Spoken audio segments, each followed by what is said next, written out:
Hamas negotiator Khalil al-Hayya said the October 7th attacks were a response to aggression and the marginalization of the Palestinian cause.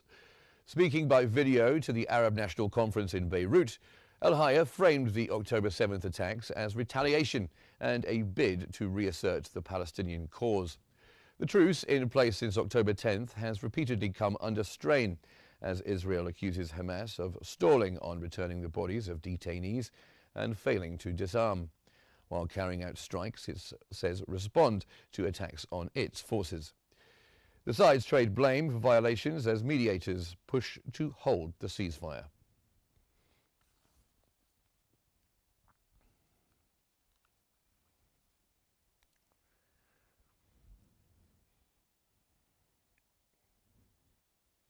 In the northern West Bank, Israeli forces dispersed marches in Kafar Kadum and in Beit Lid, protesting settler land seizures amid a surge in settler attacks reported by the UN. Residents say troops moved in to break up demonstrations against settlers taking part in the protest and Palestinian for settlers taking parts of Palestinian land. The UN reports attacks by the more than 500,000 Israeli settlers have sharply risen since the Gaza war began, declaring October 2025 the worst month for such violence since records started in 2006. Israeli forces said they were acting to maintain order as rights groups urge protection for Palestinians and accountability for offenders.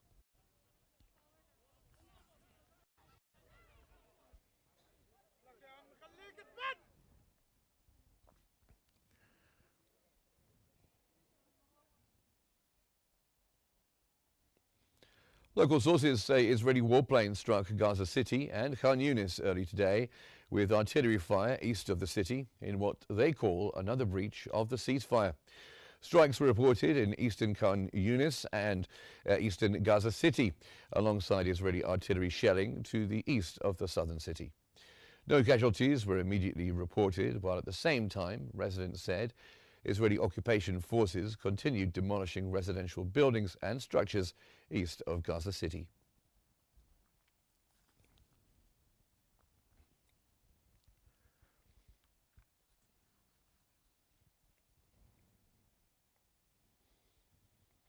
The United Nations says Israeli occupation forces carried out 264 attacks in the West Bank in October, the highest monthly figure in almost 20 years.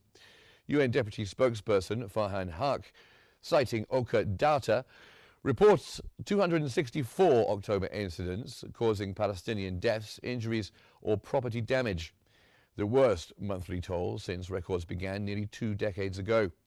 Since 2006, attacks total 6,900, with around 15%, that's about 1,500 this year alone. The violence has displaced 3,200 Palestinians, destroyed livelihoods, and typically targets trees, vehicles, homes and infrastructure. OCHA also logged 42 children killed in the West Bank this year. That's about 1 in 5 Palestinian fatalities.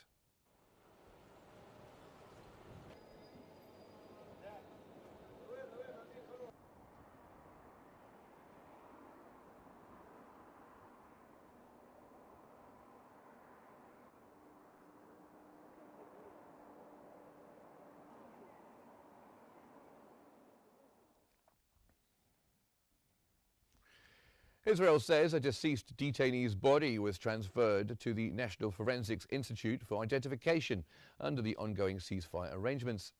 Under the October truce, Hamas turned over all 20 living hostages in exchange for nearly 2,000 Palestinian detainees held by Israel. The deal also covers the return of remains, 28 detainees for 360 Palestinians. So far, Israel has received 22 hostage bodies, while 285 Palestinian bodies have been returned. That's according to Gaza health authorities, with some identifications still pending. The latest transfer on November 7th will undergo forensic examination before officials release confirmed details.